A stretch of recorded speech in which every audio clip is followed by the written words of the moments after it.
Buenos días, buenas tardes, buenas noches. Los saludo así porque no sé cuándo van a ver este video. ¿Cómo les va a sexto año? En nuestra sección Lecturas Imprescindibles vamos a ponerle conceptos a los temas que vamos a estar analizando en lo que sigue de la materia. Así que comenzamos. Las dictaduras de la doctrina de la seguridad nacional en Argentina y América Latina. En las décadas de 1960 y 1970, la influencia de la Revolución Cubana y el ejemplo del Che impulsaron a distintos grupos revolucionarios latinoamericanos a fundar organizaciones armadas. Muchos veían que la desigualdad y la dependencia de las potencias imperiales no se solucionarían por la vía de las democracias occidentales en esta región del mundo. Esa situación se sumaba al hecho de que la Guerra Fría se trasladaba directamente a la región latinoamericana, primero en Guatemala, luego en Cuba, y se generaban grandes tensiones. Para controlar la situación en lo que consideraba su territorio, Estados Unidos convocó a los representantes de todos los ejércitos latinoamericanos en las conferencias de ejércitos americanos, desde 1960. Y comenzó a dictar cursos de formación dirigidos a oficiales latinoamericanos. Miles de ellos recibieron instrucción y adoctrinamiento militar en distintas instituciones norteamericanas, con el propósito de formarlos ideológicamente en las nuevas doctrinas. En esas conferencias anuales, Estados Unidos promovía, entre los altos mandos de los ejércitos americanos, la difusión de sus dogmas, la política de contención del comunismo y, actualmente, la lucha contra el terrorismo internacional. También en la Escuela de las Américas de Panamá enseñó métodos de contrainsurgencia, tortura, crueldad y represión. Se la llamó la Escuela de Dictadores y formó a generaciones de militares en América Latina para defender las estrategias del Pentágono. Allí se graduaron tanto los dictadores de la década de 1970, por ejemplo, los argentinos Roberto Viola, Leopoldo Galtieri e Ibérico Saint-James, el general panameño Manuel Antonio Noriega y el salvadoreño Roberto D'Aubuisson, inspirador de los escuadrones de la muerte en El Salvador, como los que derribaron en el año 2009 al presidente constitucional de Honduras, Manuel Zelaya. Estados Unidos definió una estrategia para evitar cualquier ejemplo de experiencia socialista en Latinoamérica y también gobiernos de carácter antiimperialista y nacionalista, que estaba basada en la doctrina de la seguridad nacional. Colaboró en la destitución de gobiernos como el del general Juan José Torres, 1970-1971 en Bolivia, derrocado por el coronel Hugo Banzer, que también había recibido instrucción en Panamá, y el del socialista Salvador Allende de Chile, donde la intervención de Estados Unidos fue abierta. Hacia fines de la década del 70, todos los países de Sudamérica estaban bajo férreas dictaduras militares. La doctrina de seguridad nacional. La doctrina de la seguridad nacional marcó un cambio fundamental en el rol de las Fuerzas Armadas de los países latinoamericanos. Su función ya no era velar por la seguridad de las fronteras, sino buscar y tratar de identificar al enemigo en el propio país. Aunque el enemigo interno estaba encarnado, en primer lugar, por las organizaciones armadas, denominadas genéricamente por los militares como guerrilla o subversión armada, la represión se dirigió a un amplio arco de opositores políticos, comunistas, socialistas, antiimperialistas, organizaciones campesinas, sociales y estudiantiles, comunidades eclesiásticas de base vinculadas a la teología de la liberación, así como cualquier grupo con un tinte nacionalista o socialista que amenazara la seguridad nacional. Según las palabras del dictador chileno Augusto Pinochet, el fundamento de la doctrina de la seguridad nacional consiste en que las naciones están amenazadas por la agresión permanente al servicio de una superpotencia extracontinental e imperialista, la Unión Soviética, que prestó apoyo a Cuba cuando fue bloqueada por Estados Unidos. La doctrina denuncia la infiltración soviética a través de elementos subversivos y en los países pertenecientes al sistema democrático occidental. Esta doctrina estuvo antecedida por otras similares, como la doctrina Nixon, 1969, que sostuvo a los regímenes pro-norteamericanos y ayudó a reforzar su capacidad militar para ejercer la función de policía dentro de América Latina. Los ejércitos de cada país debían prepararse para la lucha contrainsurgente. El Pentágono definió la contrainsurgencia como aquellas medidas militares, paramilitares, políticas, económicas, psicológicas y cívicas tomadas por el gobierno para vencer la insurgencia subversiva. La influencia de la escuela francesa en las nuevas dictaduras. Los métodos adquiridos por el ejército francés durante su guerra colonialista en Indochina y en Argelia también influenciaron en el adoctrinamiento y accionar de los ejércitos latinoamericanos. Conocida como la Escuela Francesa, una misión de instructores paramilitares de la Organización Armada Secreta fue convocada en la década de 1960 bajo el gobierno de Arturo Frondizi y permaneció en el país hasta la última dictadura. Más tarde, también asesoró a la dictadura brasileña sobre métodos de represión. Los oficiales argentinos con mejores promedios de la Escuela Superior de Guerra hacían cursos de perfeccionamiento en París y luego eran enviados a un mes de práctica en Argelia. El modelo francés implicaba el uso de la tortura y de otros medios para generar terror. Usando su terminología, la guerra moderna era muy distinta de la tradicional, porque el enemigo, los revolucionarios, contaban con el apoyo de la población civil. Entonces, se imponía el terror para tratar de separar a los grupos revolucionarios de su base de sustento. La práctica sistemática de la tortura se justificaba como necesidad de obtener información. También les enseñaron la división del territorio nacional en zonas de operaciones, los métodos de interrogación, el tratamiento de prisioneros de guerra y la subordinación policial al ejército.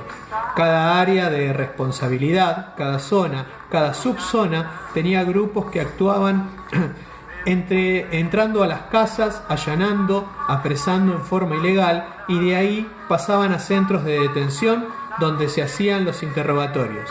Los métodos inquisitivos fueron complementados con lo aprendido en la Escuela de las Américas de Panamá, a la cual muchos argentinos fueron incorporados como profesores. La coordinación entre dictaduras, el Plan Cóndor. La formación de los militares en la Escuela de las Américas facilitó la conexión de las acciones de las dictaduras latinoamericanas.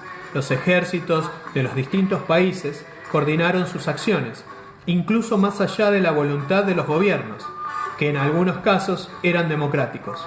Argentina, a pesar de que entre 1973 y 1976 su gobierno era constitucional, sus Fuerzas Armadas y la AAA colaboraron con la dictadura de Augusto Pinochet. Esta coordinación de las dictaduras latinoamericanas entre sí, que se organizaban para efectuar una represión eficiente sobre sus enemigos ideológicos, se llamó Plan Cóndor, también Operación Cóndor u Operativo Cóndor, y se concretó en 1975. Los países que lo integraron de manera comprobada fueron Chile, Brasil, Paraguay, Uruguay y Argentina, aunque también hubo desapariciones, traslados y asesinatos de ciudadanos de otros países en Perú, Bolivia y otros gobiernos autoritarios. Las dictaduras reunían a sus agentes de inteligencia, organizaban espionajes conjuntos, intercambiaban prisioneros, falsificaban documentos y actuaban en los países vecinos con la libertad para secuestrar y matar. La dictadura en Argentina, 1976-1983. El 24 de marzo de 1976, cuando la CGT logró el alejamiento de José López Rega, en octubre de 1975, el comandante en jefe del ejército, Jorge Rafael Videla, afirmó en la Conferencia de Ejércitos Americanos: si es preciso, en la Argentina deberán morir todas las personas que sean necesarias para lograr la paz del país. Ya estaba preparado el golpe con las características que tendría y no tenía problemas en anunciarlo ante esos oyentes. Poco después se sublevó en Morón un sector de la Fuerza Aérea y exigió la renuncia de la presidenta. Para justificar el golpe se hablaba constantemente de vacío de poder. Sin embargo, estaba el Congreso en funcionamiento, el presidente provisional del Senado, Ítalo Luder, había asumido en más de una oportunidad el ejercicio de la presidencia de la nación. Las elecciones, que debían haber sido en marzo de 1977, fueron anticipadas por Isabel para el año de 1976. Es decir, existían vías institucionales para gobernar el país, pese a la violencia de la extrema derecha y de la guerrilla y de la crisis económica en la que colaboraban los grandes grupos empresariales. Estados Unidos conocía esto perfectamente. Un documento de la embajada a fines de 1975 describía: los informes indicaron que el capellán general del ejército, Monseñor Adolfo Tórtolo, está sirviendo como intermediario entre Videla y la señora de Perón. Tórtolo no habría tenido suerte. Le habría transmitido la insistencia de los tres comandantes en que ella se alejara del poder. El 24 de marzo de 1976, las Fuerzas Armadas detuvieron a la presidenta constitucional María Estela Martínez de Perón y tras el golpe militar se hizo cargo del poder la junta integrada por el teniente general Jorge Rafael Videla, comandante general del ejército, el almirante Emilio Eduardo Macera, comandante general de la Armada, y el brigadier general Orlando Ramón Agosti, comandante general de la Fuerza Aérea. Inmediatamente procedieron a declarar caducos a los gobernantes nacionales, provinciales y municipales, sus legislaturas, la Corte Suprema de Justicia de la Nación y tribunales provinciales. También suspendieron la actividad política y gremial en todos los ámbitos del país. La Junta Militar era la encargada de designar al presidente de la Nación y a los interventores militares, y designó en esa primera ocasión al general Videla. El terrorismo de Estado. Si bien la Junta Militar estableció la pena de muerte, no la aplicó legalmente, sino que todas sus ejecuciones fueron clandestinas. Las responsabilidades por la represión y las acciones clandestinas fueron asumidas en forma conjunta por las tres armas, que se repartieron zonas y planificaron las operaciones desde los más altos mandos. Para comprometer a todos sus miembros, las tareas de represión atravesaron todos los niveles de mando y se les otorgó un carácter institucional, bajo el argumento del cumplimiento del deber para la defensa de la patria frente a la amenaza de la subversión marxista y apátrida. Es decir, que quienes detentaban el poder ni siquiera cumplían con las normas injustas que fijaban al dictar los comunicados militares. El Estado autoritario, basado en su propia legalidad, era el visible, el que se hacía público y se hacía llamar derecho y humano. Su otra cara era el Estado terrorista, en el que no había leyes ni normas, sino arbitrariedad de los grupos de tareas integrados por miembros de las Fuerzas Armadas, de seguridad o reclutados clandestinamente, que se distribuían territorios, tareas, bienes y vidas. El control ideológico. En el ámbito educativo se estableció un control ideológico en los establecimientos, tanto públicos como privados.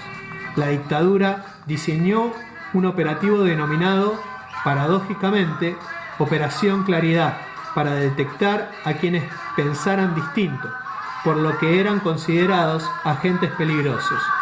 Las órdenes secretas pretendían depurar ideológicamente los ambientes culturales y educativos y hacer desaparecer a esas personas con la colaboración de agentes infiltrados en las instituciones o en las organizaciones estudiantiles universitarias.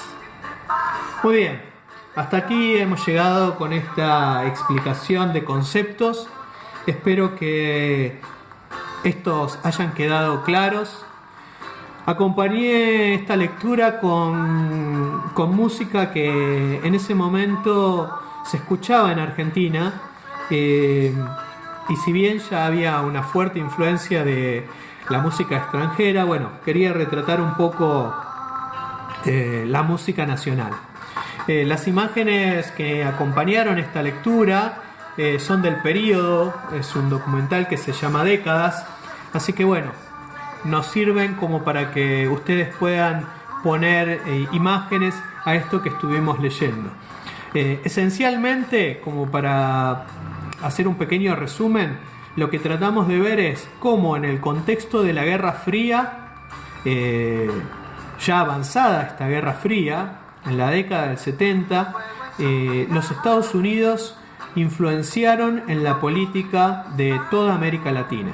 Por eso, cuando decimos que durante ese tiempo histórico América Latina sufrió una serie de dictaduras en muchos de sus países, tenemos que entender estos conceptos y darnos cuenta que no fue algo casual, fue algo programado y digitado desde una perspectiva geopolítica en la que, con la excusa de detener al comunismo, se buscó controlar y, si se quiere, dominar a los países de la región con intereses no solo políticos sino también económicos.